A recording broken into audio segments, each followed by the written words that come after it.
you so much for joining us. We are back, and we've clearly missed a lot over the last 3 months, from the collapse of the Assad regime in Syria to an attempted coup in South Korea to the UK's Labour Party briefly advertising its agenda with a video titled "This Labour Government's Plan to Change Britain for the Better, parentheses, as Animals." And whatever you're expecting, it's weirder.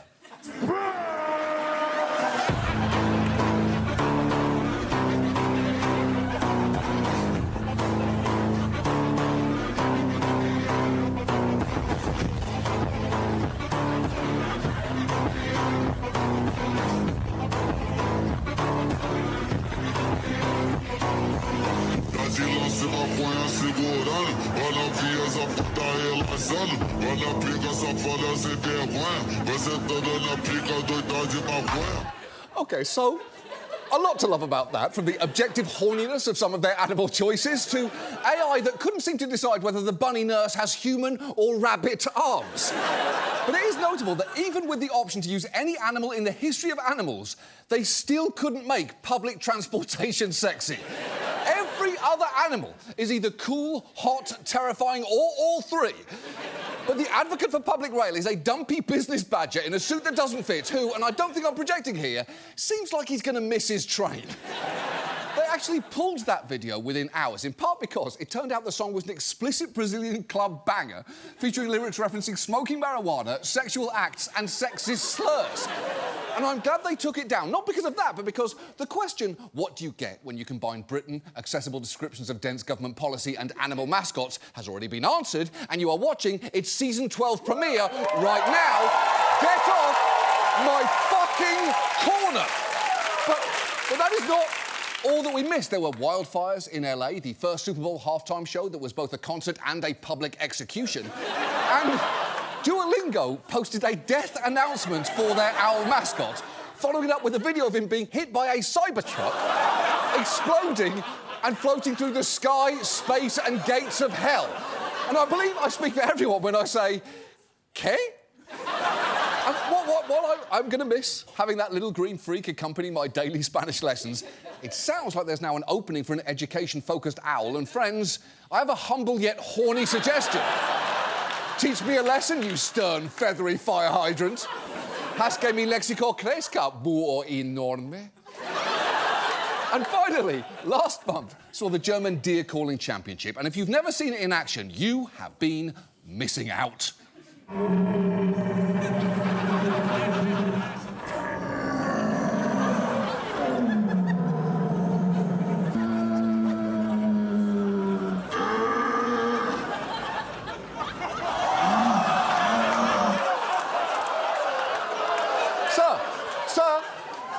Excuse me, sir. I think the contest you're looking for is around the corner. This is a competition to call deer, not give them the best night of their lives. And while all of that is very fun, unfortunately, we have to dive straight into our main story tonight. The fact that Donald Trump is, once again, President of the United States. Sorry if this is how you found out. Honestly, I'm not nuts about it either. Incredibly, it has been less than a month since Trump's inauguration, but it already feels like an eternity. In just the past 4 weeks, he's pardoned or commuted the sentences of January 6th rioters, withdrew the US from both the Paris Accords and the WHO, announced plans to take over Gaza, issued an executive order trying to undo birthright citizenship, blamed the fatal DC plane crash on DEI, renamed the Gulf of Mexico the Gulf of America, responded to fires in LA County by releasing billions of gallons of water to California's Central Valley 150 miles away, replaced a 4-star general with the host of Fox and Friends as Secretary of Defense, and announced 25% tariffs on Canada and Mexico, a move prompting Canadians to do this. Oh, say does that star-spangled banner yet wave o'er the land of the free? Excellent. I think the only thing more quintessentially Canadian than booing the US national anthem at a hockey game is the fact they waited politely for the right time to do it. Part of of Trump's rationale for his tariff threat was that Canada wasn't doing enough to stop the flow of fentanyl into the US, even though the total amount intercepted at the Canadian border last year was just 43 pounds, or roughly 0.2% of all US border fentanyl seizures. Trump quickly paused those tariffs after claiming that he'd won concessions from Canada. But when a Republican congressman tried to repeat that talking point on CNN, he ran into a slight problem. He called this off, saying that he had won concessions from both of them, but is there a tangible concession in your view? Yeah, absolutely. He won the concessions, and part of it is it's a commitment from Trudeau that wasn't there to help with fentanyl, to help with the black market, Well, he announced the plan and to secure the border. He announced that plan though 6 weeks ago, back in December. Well, at least he's reiterated it and formalized it. Yeah, Caitlin. Yeah. What aren't you getting about this? Trump got Canada to agree to what they'd already agreed to, and it didn't cost us anything except for any goodwill between our countries whatsoever. He pissed off an entire country of the most difficult to piss off people in the world, and in exchange we got them to resend an email. It's called leadership, Caitlin. One of the most striking, if unsurprising things over the last month has been the extent to which Trump seems to have prioritised active cruelty. He's issued multiple EOs aimed at trans and gender non-conforming people, including one declaring the federal government would only recognise two sexes, male and female, and another banning federal funding or support for youth gender-affirming care. And then there were his multiple attacks on government diversity, equity and inclusion programmes, which were pretty extreme. The 4-page memo obtained by CBS News instructs federal agency heads to cancel any DEI-related trainings and close all DEI offices. The memo went out just one day after President Trump signed an executive order giving agencies 60 days to terminate all DEI positions. Our country is going to be based on merit again. Can you believe it? No, I actually can't. And that is frankly a wild thing to say in front of a portrait of your dad who you inherited a real estate empire from. And the assault on DEI has been sweeping and sometimes very petty. An employee at one government agency told reporters unidentified outside staffers arrived to sweep the office of anything they felt was related to diversity, equity and inclusion, which included a plaque confiscated from a supervisor's desk which read, "Be kind to everyone." And at that point, I'm just surprised they didn't replace it with a poster of Calvin pissing on a copy of White Fragility. Then there were the ICE raids, with Trump's border czar, Tom Homan, taking Dr. Phil for some reason on a ride-along around Chicago, and perhaps the single worst version of carpool karaoke ever made. It has all been total mayhem, and to some extent, that may be by design. Because it's worth remembering, during Trump's first term, Steve Bannon openly laid out what their thinking was back then. So what we've got to do is just hit, and keep it. It's momentum. The opposition party is the media. And the media can only, because they're dumb and they're lazy, they can only focus on one thing at a time. I said, all we have to do is flood the zone. Every day we hit them with 3 things. They'll bite on one and we'll get all of our stuff done. Bang, bang, bang. These guys will never be able to recover. But we got to start with muzzle velocity. So it's got to start, it's got to hammer. It's got muzzle velocity. OK, set aside that muzzle velocity sounds like a straight-to-streaming vehicle starring Steven Seagal and 6 to 10 dog extras who definitely died on set. That is a pretty accurate description of what we're all witnessing right now, though as a member of the media, I take issue with the claim that we can only focus on one thing at a time. It's my ability to multitask that allows me to focus not just on how Bannon sounds like he's trying to Monday morning quarterback the football team of a high school he's not allowed within 500 feet of, but also on how he somehow always looks like he was just recently pulled out of a wet hole. But it is true that if you try and focus on everything, you'll focus on nothing. So tonight, we thought we'd try and pull back and focus on one major theme of the last month, and that is the Trump administration's attempt to dismantle the federal government from within. And to do that, we're going to try and answer a few basic questions: what they're doing, who it's hurting, and what can be done about it. And let's start with exactly what is happening right now. You might remember last year we talked about Project 2025, the playbook for Trump's second term. In that story, we mentioned one of its main architects, Russell Vought, was hell-bent on decimating the civil service. Here he is in 2023, laying out exactly what he hoped to do once Trump returned to power. We want the bureaucrats to be traumatically affected. We want, when they wake up in the morning, we want them to not want to go to work. because they are increasingly viewed as the villains. We want their funding to be shut down so that the EPA can't do all of the rules against our energy industry because they have no bandwidth financially to do so. We want to put them in trauma. You know, when I pictured the evil masterminds who would be taking down the American government from within, I pictured comic book villains standing over the city as lightning struck, not Russ from Budgets in history's worst polo shirt, clicking through his slide deck and saying he wants to give bureaucrats clinical depression. Newsflash, Russ, they already have it. That man is now Trump's director of the Office of Management and Budget and has begun carrying out his plans for a systemic purge of government workers. But he's had a lot of assistance in that from the fact that Trump's also brought in this guy, Elon Musk, seen here looking like a scrotum dressed for a funeral. He looks like a witch from Dutch folklore.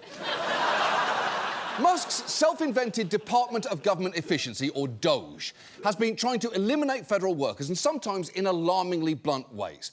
One of the administration's early moves was to send out an email offering many a deferred resignation where they could quit their jobs and get paid through September or stay and risk being laid off, which is already bizarre. And setting aside whether it's even a real or legal offer, take this money now or risk being eliminated isn't how you run the federal government, it's how you run beast games. But for some workers, it's gone well beyond just getting an email. There have been mass firings, and Musk has hired a team of young aides to assist in downsizing the government, some of whom have physically stationed themselves in government offices, as this federal worker explains. My colleagues are getting 15-minute one-on-one check-ins with 19, 20, and 21-year-old college graduates asking to justify their existence. One of Musk's top lieutenants and his wife and young child have shacked up on the 6th floor of our agency and are living there. Yeah, it is madness. Imagine being a federal worker and having to listen to a guy who wasn't alive for 9/11, Shrek 1 or Shrek 2. Say to you, you're being downsized, please leave this office, which is now my bedroom. Also, can you please buy me a beer? And all of this is bad enough before you get to the fact that Musk's team includes members with, shall we say, checkered employment histories. Another Doge worker, Edward Korstein, who called himself Big Balls on social media, was fired from an internship with a data security firm called Path Network in 2022, accused of leaking information to a competitor. A spokesperson telling CNN his contract was terminated after the conclusion of an internal investigation into the leaking of proprietary company information that coincided with his tenure. What a fun time to be alive this is. I'm so glad our country is based on merit again. Otherwise, candidates like Big Balls, the fired intern, might have been overlooked. And it gets worse because it's been reported that Big Balls at one point started a website allowing users to redirect to content on the site by creating shit-posting URLs, including names like childporn.store and kkkiscool.club. And I never thought I'd say this, but I expected better of Big Balls. Or as he's now known, senior advisor at the State Department and Department of Homeland Security. And the thing is, some of Musk's team have had an extraordinary amount of access to sensitive data. Another Doge staffer, a 25-year-old named Marco Elez, was given access to Treasury Department payment data, basically the checkbook for the entire federal government, which was worrying even before it emerged that within the past year he tweeted things like, "Normalise Indian hate, you couldn't pay me to marry outside of my ethnicity, and I just want a eugenic immigration policy, is that too much to ask?" And those are some bad tweets, and not even the fun kind, you know, like when Breaking Bad's Dean Norris tweeted out sex gifs. Or the Pabst Blue Ribbon account tweeted out, "Not drinking this January? Try eating ass." Which, honestly, isn't even a bad tweet. That's just pretty good advice. And there have been claims and counterclaims of whether Elez had read-only access or the ability to actually change data. But either way, it is alarming he had access in any form, especially given what's inside that database. I file my taxes electronically. Does that put me inside this database, the Bureau? It sure does. And your bank account information. That's how you get your refund electronically. Not just who I am, where I live. How much you made, how much your refund is. All of that is in there. Absolutely. The most private, sensitive data about American citizens all sits in the Bureau of Fiscal Service and the Treasury payments ecosystem. That is definitely not information I want in the hands of Elon's gang. But if I may, a little correction there. The most private, sensitive data about an American isn't their bank account information, it is their Google search history. Although, having said that, I am pretty sure that most American search history over this last month was a mix of what the fuck is happening, what is a Doge, why is everyone so sad about Luca, what the fuck is happening, all caps, and what to do when country go, ah! It's frankly no wonder an internal email from the Treasury Department's Threat Assessment Unit said allowing Elon's team access was the single greatest insider threat risk the Bureau of the Fiscal Service has ever faced. And when pressed on the obvious risks here, Kristi Noem, Trump's Director of Homeland Security, had a weirdly blasé answer. I remember a time when Republicans were very careful about and worried about the government, particularly unelected people. Well, we can't trust the government anymore. Having access to personal data. Yeah. Oh, absolutely. You are the government. Yes, that's what I'm saying, is that the American people now are saying that we have had our personal information shared and out there in the public. Elon Musk has access to it. Yeah, but Elon Musk is part of the administration that is helping us identify where we can find savings. His information that he has is looking at programs, not focusing on personal data and information. Not focusing on it, but he has access to it. We'll be continuing to talk to him about what all he has access to. Respectfully, what the fuck are you talking about? We can't trust the government, but you are the government. Says who? Says you. That's what I'm saying. What about data? Don't know her. What about Elon? Yes, chef. What about Elon having access to personal data? We'll continue talking to him about it. Are we absolutely sure that Kristi Noem shot her dog, or did she just talk to it and its head exploded? And look, we are still in the early days of Doge's incursion into agencies. They've reportedly just begun to mess around at the Department of Education and the EPA. But to see where things could be heading, it's worth looking at one place they've already done a fuckload of damage, and that is USAID. It's an agency that provides humanitarian and development assistance in over 100 countries, and it's been described as the world's single largest humanitarian donor. But as soon as USAID found itself in Elon's crosshairs, it got butchered. Sources tell us USAID, the relief agency that brings food, water, and healthcare to victims of natural disasters, will soon have its global workforce reduced from roughly 14,000 people to fewer than 300 employees. An internal email shared with ABC News shows just 12 employees to be assigned to the entire continent of Africa. 12 employees. 12! That is not even enough people to fully staff a Chili's. And to be clear, those cuts will have real consequences. People are going to get badly hurt because of what we're doing right now, which honestly is a pretty good slogan for Chili's itself.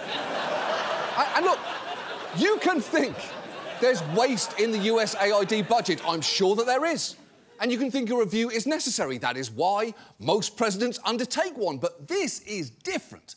And while they've claimed that this is merely a 90-day pause while spending is reassessed, you might want to tell that to Elon, who tweeted last Monday, "We spent the weekend feeding USAID into the wood chipper, could gone to some great parties, did that instead." Which first, no you could not, because any party you attend is definitionally terrible. And second, don't you have like 100 kids? Go hang out with them on the weekends, you parasitic freak. Already, USAID workers have been recalled from postings overseas, and the agency's name has been physically removed from its headquarters in DC. They even went so far as to tape a black garbage bag over the logo on the glass. And I guess we're all just lucky that it's not October right now, otherwise they'd have already turned it into a spirit fucking Halloween. And I know in some ways, USAID is an easy target with some populist appeal. Many Americans think we spend too much on foreign aid. Opinion polls have repeatedly shown that the public estimates that a quarter of the federal budget goes to foreign assistance, and they prefer it to be just 10%.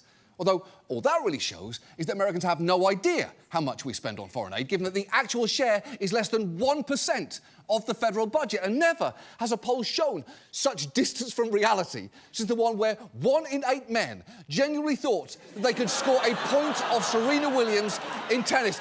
And let me just say this, as a man of above average height and some knowledge of sports, if I played tennis against Serena Williams, I would die. And look, to be clear, we get a lot in return for that minor investment. First, it's the right thing to do, but on top of that, it's also in our self-interest. Just one of the things they're involved in is disease prevention overseas. And you may remember, a few years ago, it emerged that viruses don't tend to respect borders. Also, spending to gain goodwill in other countries tends to make diplomacy easier. But if you listened to Trump's press secretary, you'd think that all we were doing with USAID money was complete nonsense. If you look at the waste and abuse that has run through USAID over the past several years, these are some of the insane priorities that organization has been spending money on. $1.5 million to advance DEI in Serbia's workplaces, $70,000 for a production of a DEI musical in Ireland, $47,000 for a transgender opera in Colombia, $32,000 for a transgender comic book in Peru. I don't know about you, but as an American taxpayer, I don't want my dollars going towards this crap, and I know the American people don't either. OK, if that sounds like mostly bullshit and spin to you, it's because it is. Though we'll say a DEI musical in Ireland, a transgender opera in Colombia and a transgender comic book in Peru all sound like her best guesses for what Emilia Perez is. But the thing is, not only is she wildly mischaracterising some of those projects, the last three that she listed weren't even funded by USAID, but by grants from the State Department. Again and again, the Trump administration and Elon Musk have boosted misinformation about where USAID money has gone. From Elon retweeting a fake E-News segment claiming it had paid to send celebrities to Ukraine, which it didn't, to Trump posting that Politico had received $8 million from the agency, which it hadn't, to his press secretary saying that the agency spent $50 million on condoms in Gaza, which it did not. That claim set off an absurd game of telephone, with Elon excitedly retweeting her remarks, Trump bumping it up to $100 million on condoms to Hamas, only for a Republican congressman to go on TV to announce that it was actually $15 million for condoms for the Taliban. But I guess Trump and Musk being outraged at any money being spent on condoms shouldn't be that surprising. These are two men who seem like they've said, but it just doesn't feel the same, more often than they've said their own fucking names. But again, none of that was real. And when a reporter confronted Musk about all of this, his answer was infuriating. How can we make sure that all the statements that you said were correct, so we can trust what you say? Well, first of all, some of the things that I say will be incorrect and should be corrected. So nobody's going to bat 1,000. I mean, we will make mistakes, but we'll act quickly to correct any mistakes. Now, to answer your first question, who is that child? That's the new Undersecretary of Housing and Urban Development. Or it's one of Elon's kids, or possibly both. But it is noticeable that his answer to how can we trust what you're saying is true is basically, you can't. Also, for the record, Trump isn't even pretending to care anymore, is he? He's so restless and bored, he's making the exact same face as a 4-year-old at the exact same time. But the thing is, those mistakes have had real consequences, especially for an agency that provides critical life-saving aid overseas. The suspension has reportedly halted national food programs that serve millions of people and disrupted critical aid deliveries of food and medicine. The impacts are already being felt on the ground, as you can see in this report from South Africa. This is just one of the sexual health clinics that have been shut down since the USAID funding freeze. This one in the heart of Johannesburg has been catering for women with sexually transmitted diseases like HIV, now completely closed. We've seen people try and enter and be turned away. Are you trying to go to the clinic? Yeah. It's closed. What happened? I mean, the USAID funding has been frozen, so they're closing down clinics. Do you have alternatives? I don't know. I'm going to ask next door. Hopefully they'll be able to assist me. If they can't, I don't know. I don't know what to do. Serious. What will I do? There's nothing. Yeah, it's awful, and it is somehow made even worse by the "we value you" message on the shuttered window, which they should probably now change to "we value you, but unfortunately we can't help you, thanks to one of the worst white guys South Africa has ever produced," parentheses, which is really saying something. Now, after blowback to all this, the Trump administration announced that they'd given limited waivers for some life-saving programs. But unfortunately, thanks to the sheer confusion over who is even eligible, the waivers have not resulted in the resumption of many vital programs. And that is what they don't seem to get about shutting down work like this. Even if the faucets get turned back on completely, which they almost certainly won't, huge damage will still have been done. For instance, USAID funds things like antiretroviral treatments that prevent HIV being transmitted to babies before, during and after birth. As one agency employee put it, just a few days into the pause, already at a minimum, 300 babies that wouldn't have had HIV now do.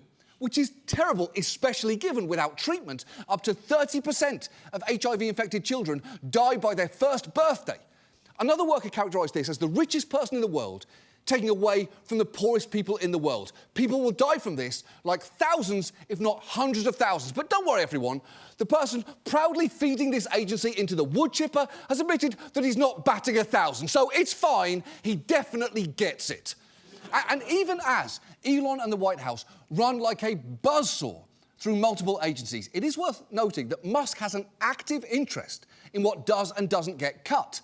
His companies have as many as 100 contracts with 17 different federal agencies. SpaceX alone holds about $22 billion in government contracts. And his companies are regulated by some of the very agencies now under attack. At least 11 agencies have more than 32 continuing investigations, pending complaints, or enforcement actions into Musk's companies. But don't panic. The White House has reassured everybody there is nothing to worry about here. If Elon Musk comes across a conflict of interest with the contracts and the funding that Doge is overseeing, then Elon will excuse himself from those contracts. Oh, well, that is great to hear. Thank goodness for that. Although I will say, as a public policy professor pointed out, self-determination of a conflict of interest is itself a conflict of interest, which is both true and something you probably shouldn't need a professor to tell you. I could have told you that, and I'm not even a public policy professor. I just look like this.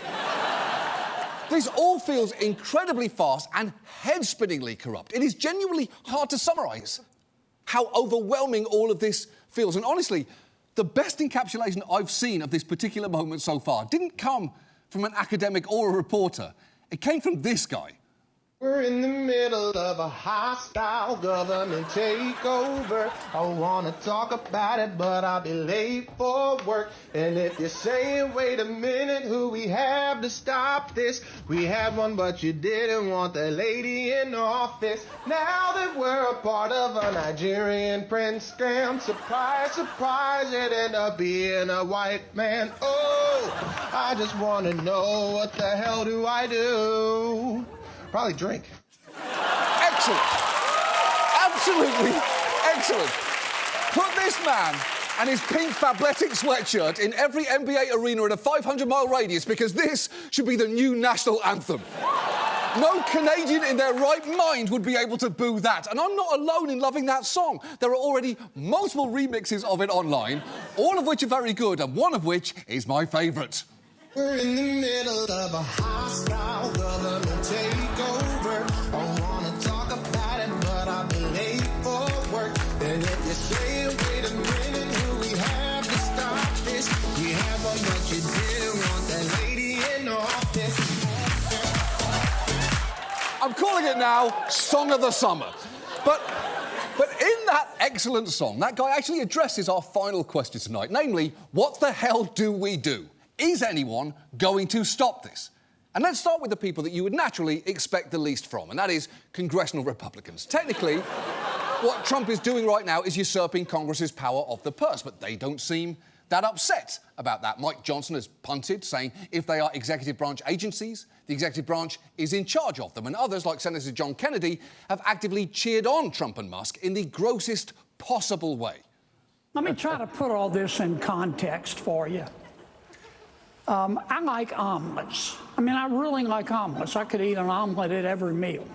I like omelets better than sex.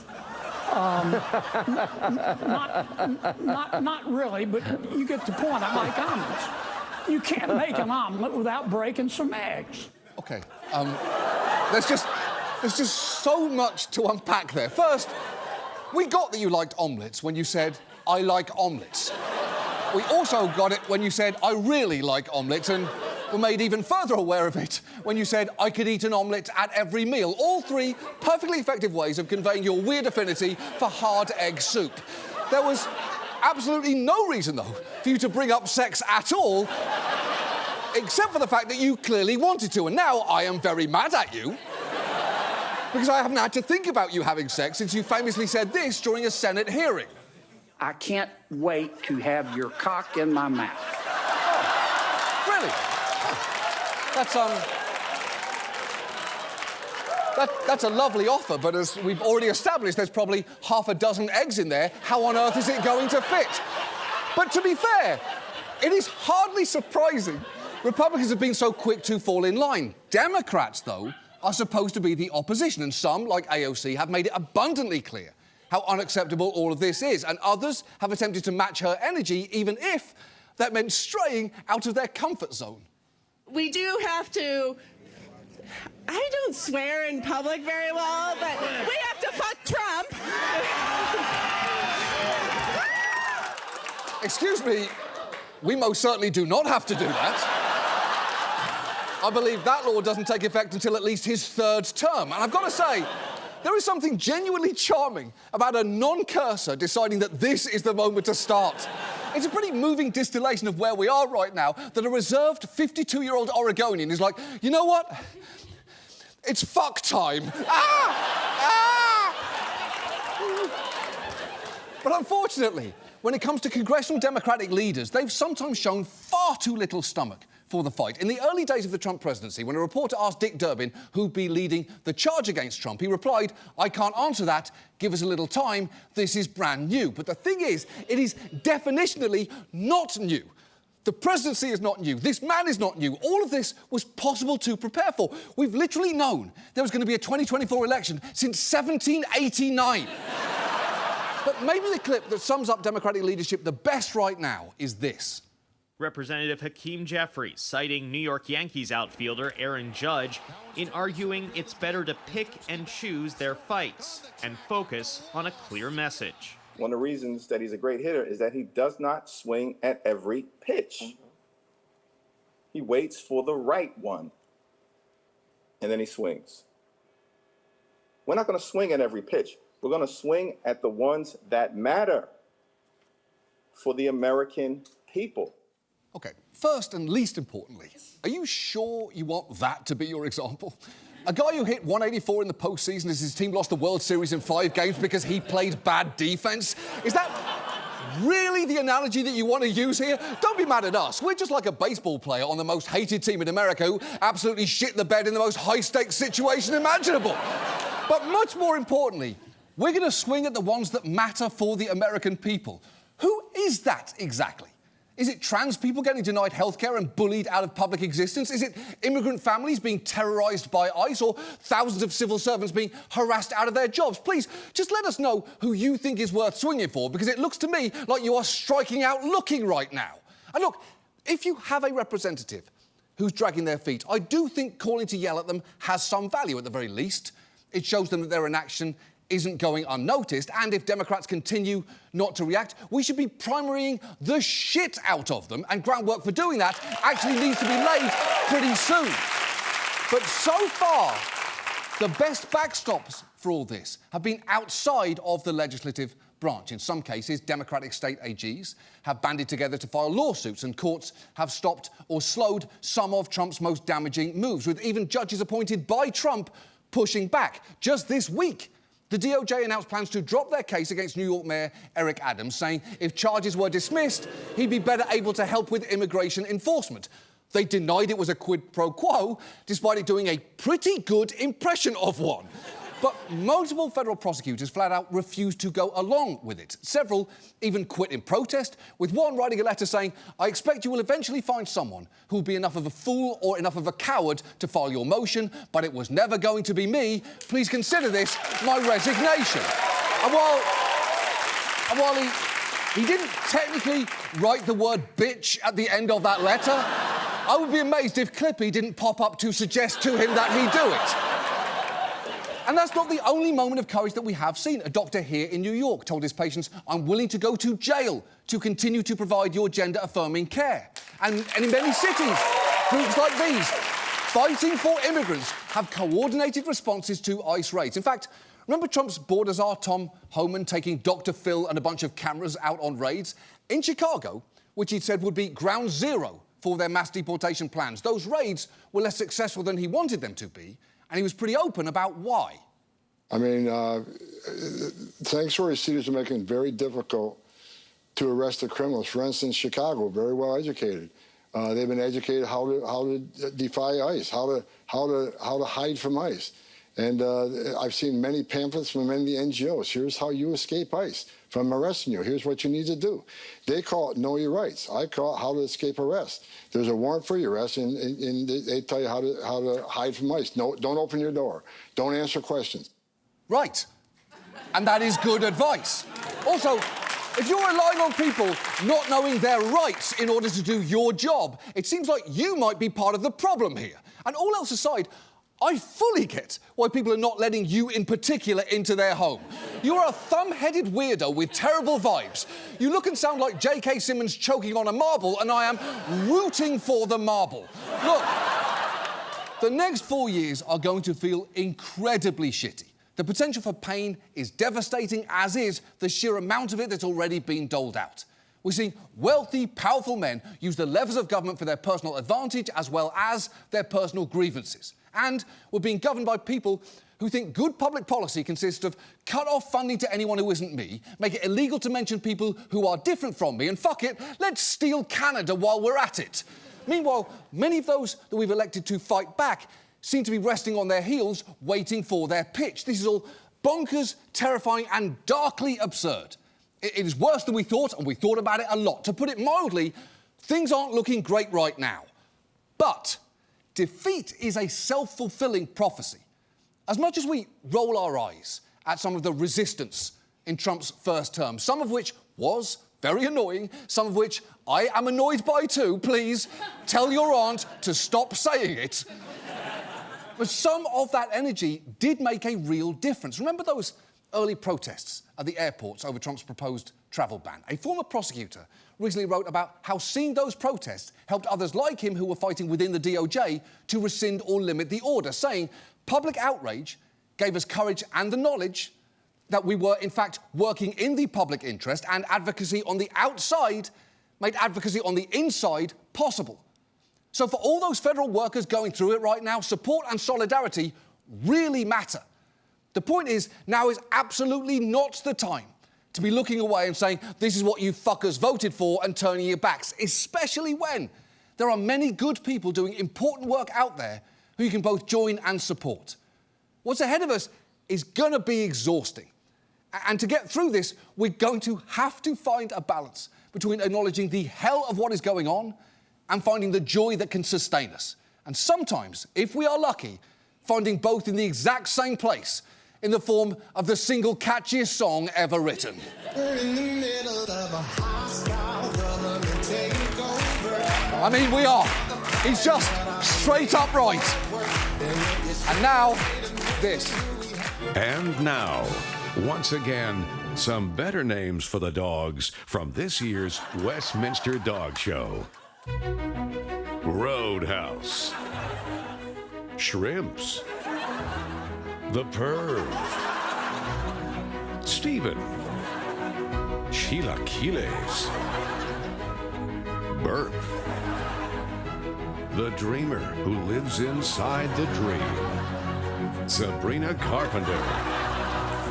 Violence. After the Taliban took power in 2021, Afghan opium production declined by over 90%. Corncob. Bong Connery. Paul Rudd. And Luigi Mangione. That's our show. Thanks so much for watching. We'll see you next week. Good night.